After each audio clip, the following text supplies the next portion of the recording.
Picture this. It is a cold morning in rural Bavaria, Germany. 1957. A postman pulls up to a farm gate in the tiniest truck you have ever seen in your life.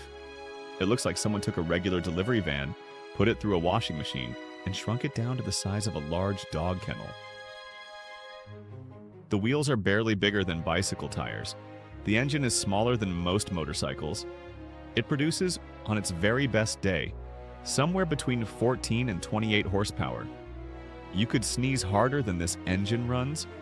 A farmer standing at his gate looks at this ridiculous little vehicle and he laughs. Out loud, at the postman, at the truck, at the whole absurd situation. And then the postman opens the sliding door, delivers a package, slides it shut, and drives away. On a mountain road that a full-size truck would have struggled to navigate. The farmer stops laughing because that tiny little truck, the one that looked like a toy, the one with bicycle tires and a lawnmower engine, just went somewhere a normal truck could not go. Carried weight a vehicle its size had no business carrying. And did it on fuel so cheap that the farmer's own tractor burned more in an hour than this thing burned in a week. The German Postal Service bought over 2,000 of these trucks. Not because they were impressive on paper, because they were unstoppable in reality. This is the real story of the Goggomobil Transporter, the most unlikely working truck in automotive history, and the farm family that accidentally built it. If you love the real untold history of machines and the people who built them, subscribe to Auto Documentaries right now and hit that bell icon, because we never tell anything but the truth. To understand how a tiny Bavarian truck ended up becoming one of the most important commercial vehicles in post-war Germany, you have to go back more than 100 years. Back to a family that had nothing to do with cars at all. In 1883, Hans Glas set up an agricultural machinery repair company in Pilsting, Bavaria. Over the decades, the firm moved to Dingolfing and became a major producer of seed drills and other farming implements. Seed drills. That is where this story begins. Not in an engineering school, not in a fancy design studio. In a Bavarian field, fixing machines that planted seeds. Before the start of the Great War, Hans Glas, one of the many grandsons of the company's founder, moved to the United States. He had expected to go into banking, but his early time stateside went disastrously to the point that he ended up homeless. Fortunately, a kindly doctor took him in and, upon hearing of his agricultural machinery experience, recommended Hans to a friend at Ford. Hans Glas, the man who would eventually build the Goggomobil, started his American journey homeless, rescued by a doctor, sent to work at Ford Motor Company. A Bavarian farm machinery man learning the automotive trade in America's greatest car factory. A decade later, Hans returned to Bavaria. Isaria was out of the Glas family's hands, but he spent all the money he had to buy it back in 1937. He bought back his family's company with everything he had. Every penny. And then World War II happened, and after that, the entire German economy was in ruins. But Hans Glas was not finished.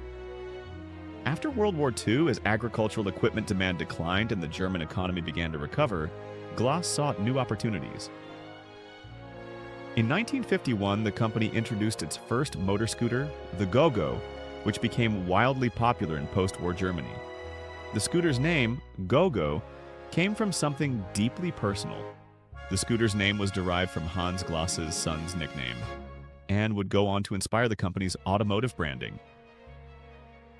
A nickname for a son. That became the name on over 280,000 vehicles. That is the kind of detail that only real history gives you. Now here's a fact about the Goggomobil's origin that most people have never heard. The car was not born in a boardroom. It was not the result of a committee meeting or a market research report. The 100-kilometer journey from Oktoberfest in Munich to Dingolfing can feel quite long when you're perched on a Goggo scooter, especially in the rain. Soaking wet and shaken after a rainy ride, Hans Glas made himself a promise that he would add a roof to his motorcycle. What Glas envisioned on that uncomfortable September night in 1956 became reality 3 years later, when the first Goggomobil rolled off the production line. That is the real origin story of one of the most successful small cars in European history. A wet, cold, miserable ride home from Oktoberfest. A man sitting on a scooter in the pouring rain, soaking wet, making himself a promise. I am going to build something with a roof. The original plan had been to produce a tiny car with a single door on the front, much like an Isetta or Heinkel. But motorcycle racer and glass dealer Schorschmeyer persuaded Glas to take a more conventional route in the hope of improving sales. Although a single-door prototype was built, what Glas unveiled in 1955 was a two-door sedan called the T250, powered by a 242 cubic centimeter two-cylinder engine, mounted in the rear and making 13 horsepower. 13 horsepower. In a car that people paid real money for and drove on real roads. And yet, when Autocar magazine got its hands on an early Goggomobil T300, the review was quite favorable. The little Glas engine delights in high revs, and the effect inside the car is almost that of a Grand Prix racer when a vigorous driver is losing no opportunities. A Grand Prix racer. That is what a British motoring journalist called a car with the engine of a large lawnmower. Because at those tiny dimensions, even 13 horsepower feels dramatic. By 1958, they had passed the 100,000 unit mark. 100,000 Goggomobils sold in 3 years, from a company that had been making seed drills less than a decade before. The Goggomobil sedan was a hit, but Hans Glas and his son Andreas were already thinking beyond the family car. They were thinking about work. The Deutsche Bundespost, the German postal service, was looking for a new transport vehicle to replace the three-wheel tempo trucks they had been using. Hans Glas GmbH, maker of Goggo scooters and Goggomobil cars, created a small, economical van by replacing the sedan bodies on their four-passenger, 250 cubic centimeter two-stroke cars. The German Postal Service, that is who came knocking. The organization responsible for delivering mail across an entire country, including its mountain roads, its narrow village streets, its medieval town centers where a full-size van could not fit between the buildings. The Goggomobil Transporter, or Goggomobil TL, was introduced at the 1956 IFMA show. The transporter was built largely at the request of the German Federal Postal Service, which procured more than 2,000 transporters between October 1957 and November 1965. The transporter had sliding front doors. It was available as an enclosed van with double back doors or as a pickup with a tailgate to the open bed. Transporter pickups were often used by municipal services as snowplows or street sweepers. Let that sink in for a moment. This tiny truck, with its bicycle-sized 10-inch wheels and its two-stroke engine, was used as a snowplow by actual municipalities, by city governments who needed something that could get into spaces where full-size equipment could not operate. The specifications of the Goggomobil Transporter seem almost comical until you understand the genius behind them. Tires, the 4.80 by 10 inches. Weight, 420 kilograms or 926 pounds. Less than half a ton. Total weight. The entire vehicle weighed less than many modern motorcycles. Suspension was independent on all wheels, using coil springs and swing axles. A larger 398 cubic centimeter engine was later introduced, a welcome feature in a cargo vehicle. R.M. Sotheby's. The larger 400 cubic centimeters engine, in its most powerful form, produced around 20 horsepower. To put that in perspective, a typical 1957 American full-size pickup truck was producing 150 to 200 horsepower.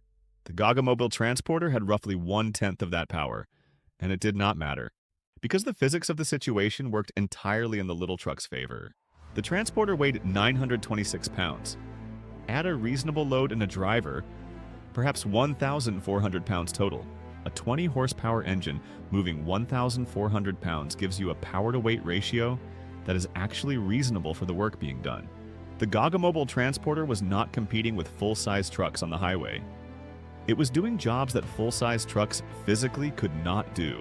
The big truck burns vastly more fuel, cannot navigate the narrow turns, cannot fit between the medieval building walls of a German village center, cannot be maintained as cheaply. The Goggomobil Transporter was not competing with full-size trucks on the highway. It was doing jobs that full-size trucks physically could not do, and it was doing them on almost nothing. 3,667 transporter vans and pickups were produced.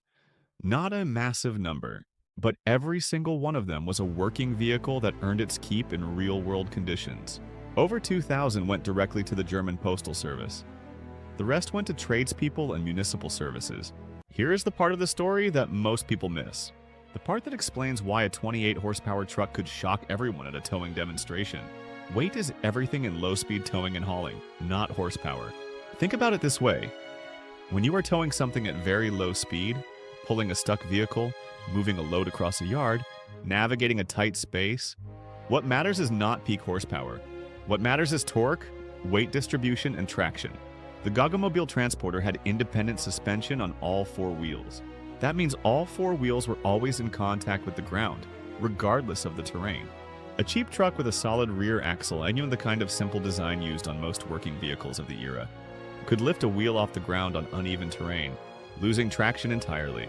The Goggomobil's swing axles kept all four tires planted, all the time, on cobblestones, on mud, on the uneven surfaces of post-war German roads that were still being rebuilt. Its weight was so low that the engine did not have to waste power just moving itself. Every horsepower went directly to the work at hand. The little cars were far more popular in Europe than anywhere else, though they did find their way to America and the UK. Here they were priced at just $995 for the T300 sedan and $1,395 for the TS 300 coupe.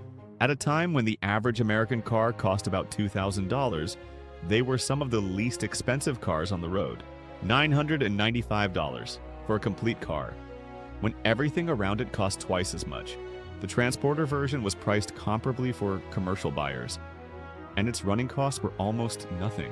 A fuel consumption of 50.5 miles per imperial gallon was recorded, 50 miles to the gallon on a working truck in 1957. Before fuel economy was even a term most people used, that fuel economy was not an accident. It was the direct result of every design decision Hans Glas and his team made. Small engine, low weight, efficient two-stroke combustion, minimal mechanical friction. The Transporter was not economical despite its size. It was economical because of its size, because someone had understood a fundamental truth that most truck designers of the era ignored completely. The most efficient vehicle for a job is the smallest vehicle that can actually do that job. Between 1957 and 1965, the Goggomobil Transporter worked hard. Designed to postal specifications, the Transporter van also found favor with tradesmen and business people, who purchased nearly half of the 3,665 units produced from 1957 to 1965. The vehicles were cute, and a business logo on the side was sure to be noticed. That observation, written by an auction house describing one of these vehicles decades later, captures something real. The Goggomobil Transporter was not invisible. It was impossible to ignore. In a world of gray, boxy, utilitarian commercial vehicles, a Goggomobil Transporter with a company logo painted on its tiny side panels was a moving advertisement that everybody looked at. The German Postal Service used theirs in dark blue. Municipal snowplow versions were painted in the high-visibility colors of city services. Tradespeople painted them in whatever colors represented their business. Bakeries, flower shops, small hardware merchants. The Goggomobil, nicknamed the Paperweight, helped accelerate the industrialization of the previously poor and rural hills of Lower Bavaria. The Paperweight, another nickname for the Goggomobil, this one capturing its almost weightless feel, a vehicle so light it seemed like it should blow away in a strong wind. And yet it worked, day after day, in conditions that would have been unremarkable for a full-size truck but were genuinely impressive for something this small. Import to America ended in 1961, but with such a complete range of body styles and small but varied power plants, the Goggomobil ticked over in Europe right through to the end of the 1960s. The Goggomobil Transporter stopped production in 1965. The sedan and coupe kept going a little longer, but Hans Glas, the man who had worked at Ford when he was homeless in America, who had bought back his family company with every penny he owned, who had built a car empire from seed drills and a wet scooter ride home from Oktoberfest, was running out of road. Glas were subsidizing their car range thanks to the ever-profitable Goggomobil and Isaria farming implements. Most of the cars that had followed the Goggomobil had cost the firm. Hans had tried to grow too fast. He had built bigger cars, better cars, more expensive cars, and the market for those cars was more competitive than the microcar world where the Goggomobil had been king. Hans Glas GmbH was purchased by BMW in 1966, mainly to gain access to Glas's patents. They were the first to use a timing belt with an overhead camshaft in an automotive application. BMW bought Glas. Not because of the Goggomobil, not because of the Transporter, because of a patent.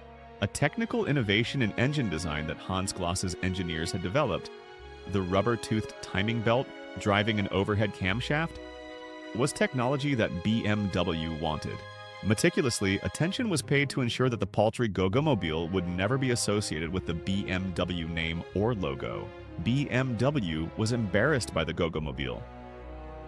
The most successful product in the history of Hans Glas GmbH, the vehicle that had kept the company alive through its most difficult years yet, was considered beneath BMW's dignity.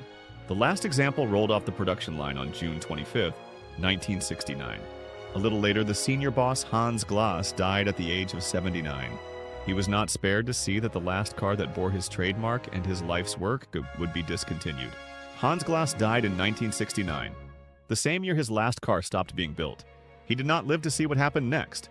The factory that BMW bought to get Glas's patents, the plant in Dingolfing that Hans Glas had run, today is BMW's largest European manufacturing facility, producing approximately 298,000 vehicles per year and employing over 18,500 people.